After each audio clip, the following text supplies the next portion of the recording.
সেরা ও সে স্বপ্ন দিয়ে তৈরি সে দেশ স্মৃতি দিয়ে ঘেরা। এমন দেশটি কোথাও খুঁজে পাবে না গো তুমি, সকল দেশের রানী সেজে আমার জন্মভূমি, সেজে আমার জন্মভূমি, সেজে আমার জন্মভূমি।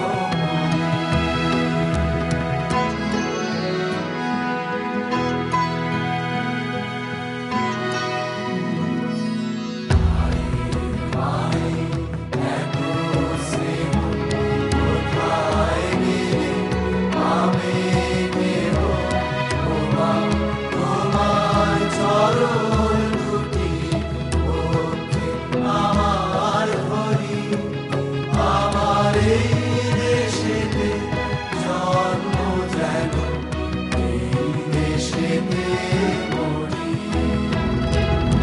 এমন দেশটি কোথাও খুঁজে পাবে না গো তুমি, সকল দেশের রানী সেজে আমার জন্মভূমি,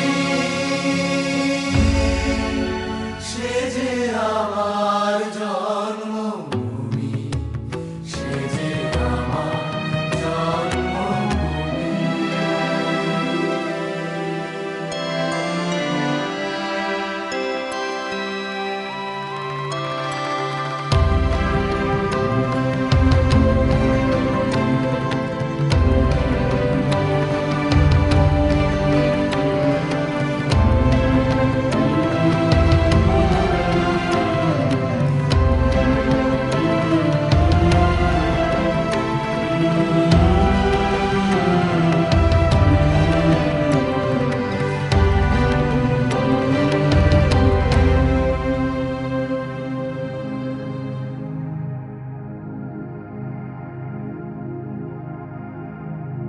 আমাদের জন্মভূমি, আমাদের মাতৃভূমি, আমাদের রূপসী বাংলা। শুধুমাত্র রূপের বৈচিত্র্যই নয়, বহু মনীষীর সৃষ্টি, আত্মনিবেদন, আবিষ্কার এবং অবদানে এই বাংলা সমগ্র দেশের কাছে উদাহরণ। বিদেশি শাসনের বিরুদ্ধে এই বাংলায় রুখে দাঁড়িয়েছে, বরণ করে নিয়েছে সারা বিশ্বের জ্ঞান। শুধু গ্রহণই করেনি, বিশ্বকে বিস্মিত করেছে বিজ্ঞান, শিল্প, সাহিত্য ও দর্শনের নতুন নতুন আবিষ্কারে, সৃজনে।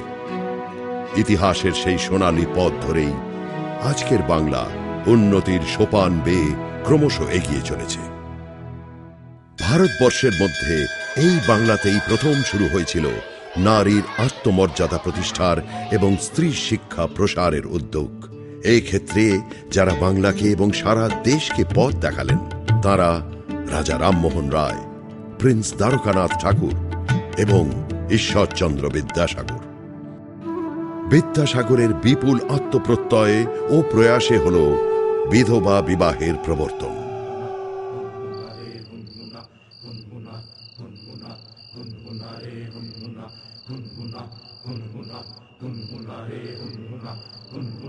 ঈশ্বরচন্দ্র বিদ্যাসাগরের হাত ধরে বাংলা সাহিত্যেও এলো স্বর্ণযুগ।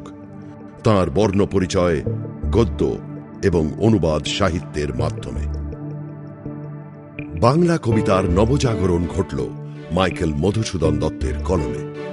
পেলাম সনেট, পৌরাণিক ও ঐতিহাসিক চরিত্রের নতুন ব্যাখ্যা।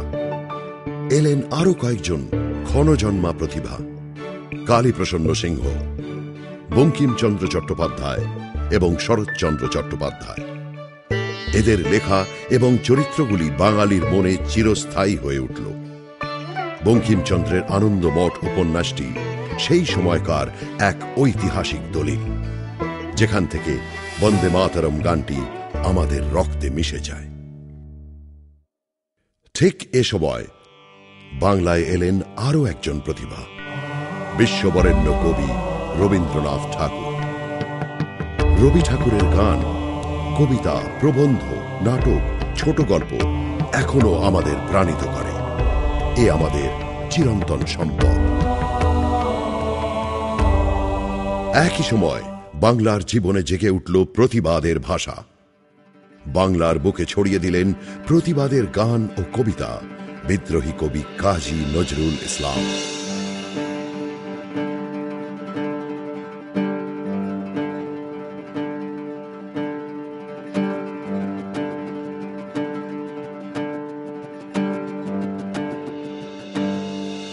কারা রইল কপাট, ভেঙে ফেল কর রেলোপাট, রক্ত জমাট শিকল পূজার পাষাণ বেদী। কারা রইল কপাট, ভেঙে ফেল কর রেলোপাট, রক্ত জমাট শিকল পূজার পাষাণ বেদী। ওরে ও তরু নিশান, বাজা তোর প্রলয় বিশান, ধ্বংস নিশান পুরুক প্রাচীর প্রাচীর দেবী। ওরে ও তরু নিশান, বাজা তোর প্রলয় বিশান, ধ্বংস নিশান পুরুক প্রাচীর প্রাচীর দেবী। কারা রইল কপাট, ভেঙে ফেল কর রেলোপাট, রক্ত জমাট শিকল পূজার পাষাণ বেদী। নাচে ওই কাল বসে কি কাটাবি কাল বসে কি, নাচে ওই কাল বসে কি কাটাবি কাল বসে কি। দেরে দেখি ভীমকারার ওই ভিত্তি নারী, দেরে দেখি ভীমকারার ওই ভিত্তি নারী। লাঠিমার ভাঙরে তালা, যত সব বন্দিশালায় আগুন জ্বালা, আগুন জ্বালা ফেল পারি। লাঠিমার ভাঙরে তালা, যত সব বন্দিশালায় আগুন জ্বালা, আগুন জ্বালা ফেল পারি। তারা রইল কপাট, ভেঙে ফেল কর রেলোপাট, রক্ত জমাট শিকল পূজার পাষাণ বেদী। ওরে ও তরু নিশান, বাজা তোর প্রলয় বিশান, ধ্বংস নিশান পুরুক প্রাচীর প্রাচীর বেদী। তারা রইল কপাট, ভেঙে ফেল কর রেলোপাট, রক্ত জমাট শিকল পূজার পাষাণ বেদী, রক্ত জমাট শিকল পূজার পাষাণ বেদী, রক্ত জমাট শিকল পূজার পাষাণ বেদী।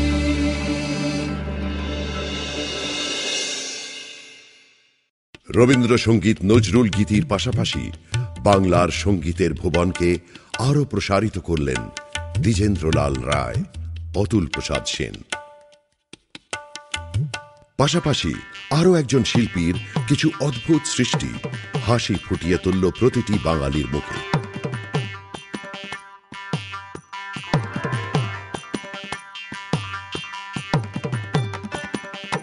যার আবল তাবল হজবরল আজও আমাদের মন কেড়ে নেয়, তিনি সুকুমার রায়। এরপর বাংলা কবিতা ও গদ্য সাহিত্যকে নতুন ধারায় প্রবাহিত করলেন জীবনানন্দ দাশ, সুভাষ মুখোপাধ্যায়, তারাশঙ্কর বন্দ্যোপাধ্যায়, মানিক বন্দ্যোপাধ্যায় এবং বিভূতিভূষণ বন্দ্যোপাধ্যায়। সাহিত্যের পাশাপাশি বিজ্ঞান সাধনাতেও বাংলাই ভারতকে পথ দেখালো। স্বাধীনতা লাভের অনেক আগেই মহেন্দ্রলাল সরকারের উদ্যোগে তৈরি হল Indian association for the cultivation of science. পাশাপাশি আচার্য জগদীশ চন্দ্র বসু, আচার্য প্রফুল্লচন্দ্র রায়, সত্যেন্দ্রনাথ বসু, প্রশান্ত চন্দ্র মহলানবিশ, মেঘনাথ সাহা তাঁদের অভিনব আবিষ্কারে উজ্জ্বল করে তুললেন বাংলা তথা ভারতের মানচিত্র, বাড়িয়ে দিলেন বাঙালির আত্মপ্রত্যয়। জগদীশ চন্দ্র বসু প্রথম প্রমাণ করলেন গাছ কোনোভাবেই নিষ্প্রাণ নয়, বরং সেও এক জীবিত প্রাণী। বাংলাতে বসেই অধ্যাপক সিভি রমনের বৈজ্ঞানিক আবিষ্কার নোবেল পুরস্কারে সম্মানিত হল। সত্যেন্দ্রনাথ বসুর গবেষণার ফলে জন্ম নিল বোস আইনস্টাইন স্ট্যাটিস্টিক্স এবং বোসন পার্টিকেল। আজ হিগস বোসন পার্টিকেলকে বলা হচ্ছে ঈশ্বর কণা, যা এই ব্রহ্মাণ্ডে সৃষ্টি হওয়ার মূল অংশ। ঈশ্বর কণার খোঁজের পাশাপাশি ঈশ্বর সন্ধানেও এলো নতুন আলো। রামকৃষ্ণ ভাবধারার প্রধান বাহক স্বামী বিবেকানন্দ তাঁর দর্শনে সারা বিশ্বকে আধ্যাত্মিকতার নতুন আলোয় উদ্ভাসিত করলেন। জাগ্রত হল বিশ্বের কোণে কোণে সর্বধর্ম সমন্বয়। স্বামীজির কথায়, জীবে প্রেম করে যেই জন, সেই জন সেবিছে ঈশ্বর। বাঙালি না হয়েও এই বাংলার বুকেই দারিদ্র অচ্ছুত মানুষদের সেবার জন্য সারা জীবন উৎসর্গ করলেন মাদার টেরেসা। তাঁর মিশনারিজ অফ চ্যারিটি আজও সমাজে পিছিয়ে থাকা মানুষদের উন্নতির পথে নিয়ে চলেছে। ব্যবসায়িক উদ্যোগেও বাঙালি পিছিয়ে ছিল না কখনো। প্রিন্স দ্বারকানাথ ঠাকুর কয়লা, জাহাজ ব্যবসার মতো নানা উদ্যোগ গ্রহণ করলেন। আচার্য প্রফুল্লচন্দ্র রায় এবং উপেন্দ্র কিশোর রায়চৌধুরী বিজ্ঞান এবং সাহিত্য সাধনার পাশাপাশি পথ দেখালেন ব্যবসাতেও।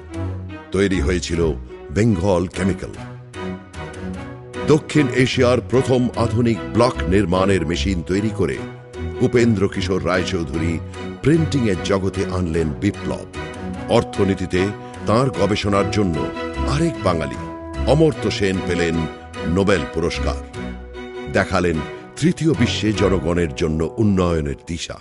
সঙ্গীত ও নাচের ক্ষেত্রেও সেই সময় থেকেই এগিয়ে চলেছে বাংলা। উচ্চাঙ্গ সঙ্গীত এবং নৃত্যকলাকে সারা বিশ্বে ছড়িয়ে দিলেন পণ্ডিত রবিশঙ্কর এবং উদয় শঙ্কর। দেশের স্বাধীনতার জন্য এই বাংলাই এগিয়ে এলো। ক্ষুদিরাম বসু, বিনয় বাদল দীনেশের আত্মত্যাগ, অরবিন্দ ঘোষ, মাস্টারদা সূর্য সেনের লড়াই, দেশবন্ধু চিত্তরঞ্জন দাসের স্বদেশী ভাবনায় বাংলা থেকেই ছড়িয়ে পড়ল বিদ্রোহের আগুন। আরেকজন বিপ্লবী রাসবিহারী বসু জাপানে গিয়ে গঠন করলেন ইন্ডিয়ান ইন্ডিপেন্ডেন্স লীগ। মাতঙ্গিনী হাজরার মতো আরো অগণিত মানুষ প্রাণ দিয়ে সারা দেশের কাছে তৈরি করলেন হার না মানার নজির।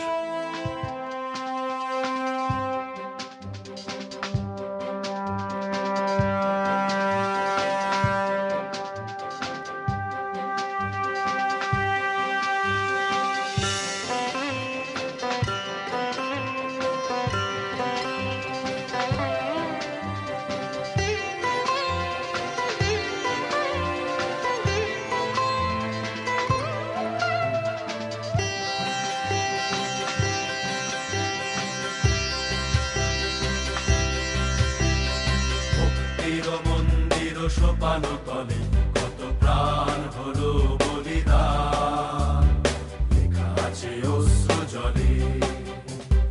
মুক্তির মন্দির সোপান তলে কত প্রাণ হলো বলিদান, লেখা আছে অশ্রু জলে। কত বিপ্লবী বন্ধুর রক্তে রাঙা বন্দিশালা ওই শিকল ভাঙা, কত বিপ্লবী বন্ধুর রক্তে রাঙা বন্দিশালা ওই শিকল ভাঙা।